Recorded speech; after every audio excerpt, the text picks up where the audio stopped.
மிதுன ராசி நேயர்களே, இந்த மாதம் சமூகத்தில் உங்கள் மதிப்பு மற்றும் மரியாதை உயரும். நீங்கள் நீண்ட நாட்களாக எதிர்பார்த்த அரசாங்க ரீதியான சலுகைகள் தடையின்றி கிடைக்கும். உங்களின் புதிய முயற்சிகள் நல்ல வரவேற்பை பெறும். நீண்ட நாட்களாக இழுபறியில் இருந்த இடம் சார்ந்த பிரச்சனைகளுக்கு இந்த மாதம் ஒரு சுமூகமான மற்றும் நல்ல தீர்வு கிடைக்கும். வெளியூர் அல்லது தொழில் சார்ந்த பயணங்களின் மூலம் எதிர்பாராத ஆதாயம் உண்டாகும்.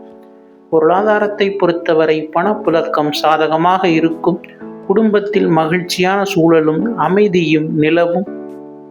நீங்கள் திட்டமிட்டிருந்த சுப நிகழ்ச்சிகள் அனைத்தும் எவ்வித இடையூறுமின்றி திட்டமிட்டபடி இனிதே நடக்கும். தொழில் மற்றும் வேலை நிமித்தமாக நீங்கள் மேற்கொள்ளும் திடீர் வெளிப்பயணங்கள் சிறப்பான வெற்றியை தேடித்தரும். இதுபோன்ற ராசி பலன்களை அறிய இந்த சேனலை சப்ஸ்கிரைப் செய்து கொள்ளுங்கள். நன்றி.